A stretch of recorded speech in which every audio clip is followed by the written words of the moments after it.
이 단편 인물 열전 시리즈는 우리 역사를 만든 가장 빛나는 인물들의 숨겨진 이야기를 추적합니다.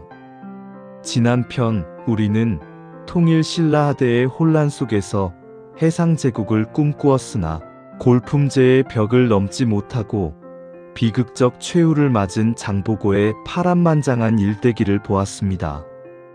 장보고의 죽음은 중앙 귀족 세력의 완고함과 지방 통제력의 완전한 붕괴를 보여주었습니다. 왕권은 추락하고 진골 귀족들 간의 피 튀기는 권력 암투가 난무하면서 국가의 정상적인 기능은 마비되었고 각지에서 자신들만의 힘을 키우는 지방 호족 세력이 등장했습니다. 통일 신라의 영광이 저물고 한반도에는 무려 250년간 유지되었던 통일이 분열되는 피비린 내 가득한 새로운 시대, 즉 후삼국 시대의 격동적인 서막이 열린 것입니다. 그리고 바로 이러한 혼란 속에서 자신의 비극적인 운명 속 깊이 뿌리내린 욕망으로 한 시대를 뒤흔들고 오만한 절정 속에서 비극적인 몰락을 맞이한 인물이 나타났으니 그가 바로 철저히 신라를 부정했지만 결국 신라 왕족의 피를 타고난 비운의 왕궁예였습니다. 오늘 우리는 태어날 때부터 버려져 중이 되고 세상을 등진 후 다시 세상을 꿈꾸었던 궁예의 파란만장한 생애와 미륵을 자처하며 후고구려 태복을 건국하고 왕자리에 오르지만 결국 폭정과 광기 속에서 비극적인 최후를 맞이한 그의 아이러니한 운명을 스릴과 박진감 넘치게 추적할 것입니다. 신라 왕실의 서러움을 품고 강대국 고려의 기반을 닦은 궁의 이야기가 지금부터 펼쳐집니다. 9세기 말 통일 신라는 해공황 이후 끊임없는 왕위 쟁탈전과 귀족 세력의 난립으로 극심한 혼란기를 맞이했습니다. 왕권은 이미 땅에 떨어진 지 오래였고 지방 호족들은 각자 자신의 세력을 키워 독립적인 힘을 행사하기 시작했습니다. 이러한 때 신라 왕실의 비극적인 핏줄로 태어난 궁예가 등장했습니다. 궁예의 출생 비밀은 아직도 논란의 여지가 있지만 주류 사서에서는 그를 신라 제47대 헌안왕의 서자 또는 제48대 경문왕의 아들로 기록하고 있습니다. 어느 쪽이든 그는 왕자였지만 골육상쟁의 희생양이 되어 태어난 직후 버려지는 비극적인 운명을 맞이했습니다.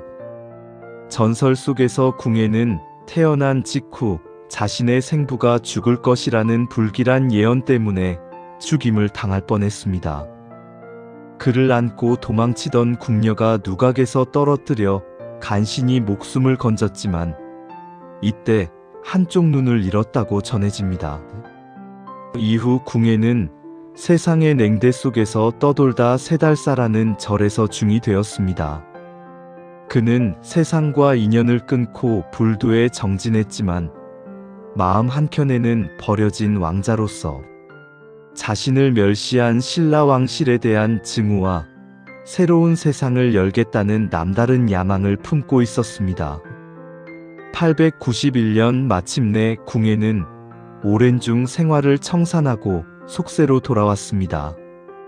그는 신라말 각지에서 봉기하던 지방 호족 세력 중 하나인 죽주 기원의 밑으로 들어갔지만 곧 기원의 잔혹함에 실망하고 양길이라는 또 다른 호족 밑으로 들어갔습니다.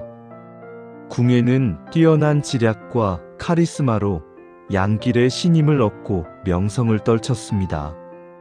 그 사이에 자기 휘하 부대를 키우기 시작했고 결국 896년 명주, 현 강릉을 점령하며 독립적인 세력으로 성장했습니다. 궁예는 광활한 강원도 일대를 평정하고 잃어버린 고구려의 영광을 계승한다는 명분 아래 901년 송악, 현 개성에서 후고구려를 건국했습니다. 그는 자신의 정치적 정통성을 강화하기 위해 고구려 유민들을 규합하고 새로운 이름을 내세웠습니다. 궁예는 강력한 군사력과 수많은 지방 호족들을 휘하에 끌어들였습니다. 당시 송악의 세력가였던 왕건 역시 궁예의 휘하로 들어와 그의 총애 아래 급성장했습니다. 후고구려를 건국한 궁예는 송악에서 철원으로 수도를 옮기고 904년 국호를 마진으로 바꾸었습니다. 마진은 대동방을 의미하는 것으로 한반도를 넘어 더 넓은 대륙까지 지배하겠다는 궁예의 야심찬 꿈이 담겨 있었습니다. 911년에는 다시 국호를 태봉으로 변경했습니다. 태봉은 가장 크고 훌륭한 나라라는 뜻으로 최고의 국가를 꿈꾸었던 궁예의 과도한 자신감을 엿볼 수 있습니다. 궁예의 통치는 초기에는 과감한 개혁과 국민 단결을 도모하며 백성들의 지지를 얻었습니다.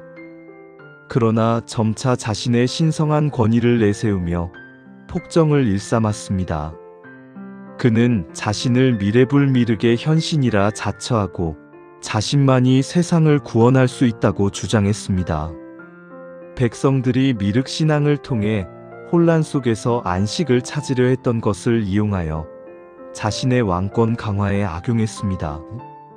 점차 궁예는 의심병이 심해져 모든 신하와 심지어 자신의 아내까지 죽이는 잔혹한 폭군으로 변모했습니다.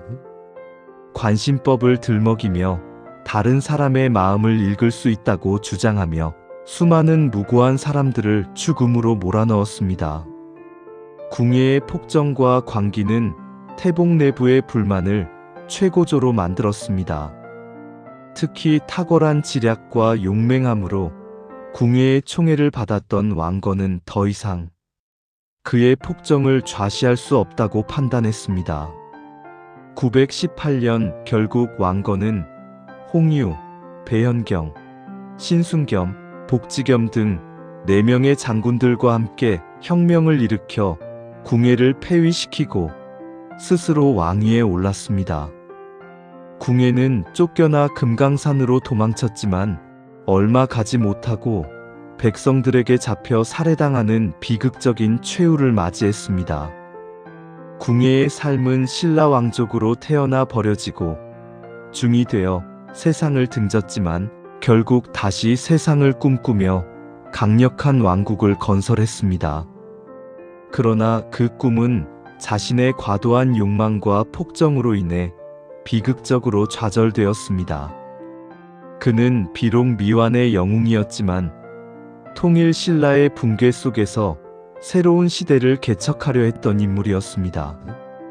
궁예가 닦아놓은 후고구려 태봉의 영역과 행정체제, 그리고 왕건 같은 걸출한 인재들을 등용한 것은 훗날 왕건이 고려를 건국하고 후삼국을 통일하는 데 지대한 영향을 미쳤습니다.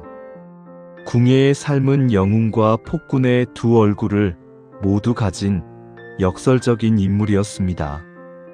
한반도의 혼란기를 새로운 국가 질서로 통합하려 했던 개척자였지만 자신의 욕망과 편집증에 사로잡혀 파멸한 비극적인 왕이었습니다.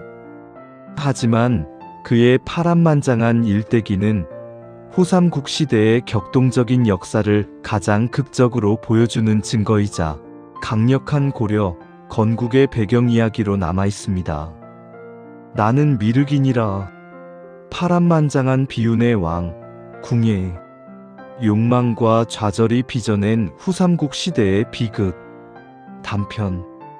인물열전 시리즈는 이것으로 마무리됩니다. 신라 왕족의 피를 타고났으나 버려진 비극적인 운명 속에서 중이 되어 세상을 등졌다가 다시 세상의 왕이 되고자 했던 야심과 궁예의 파란만장한 일대기를 살펴보았습니다. 긴 시간 함께 해주셔서 감사합니다.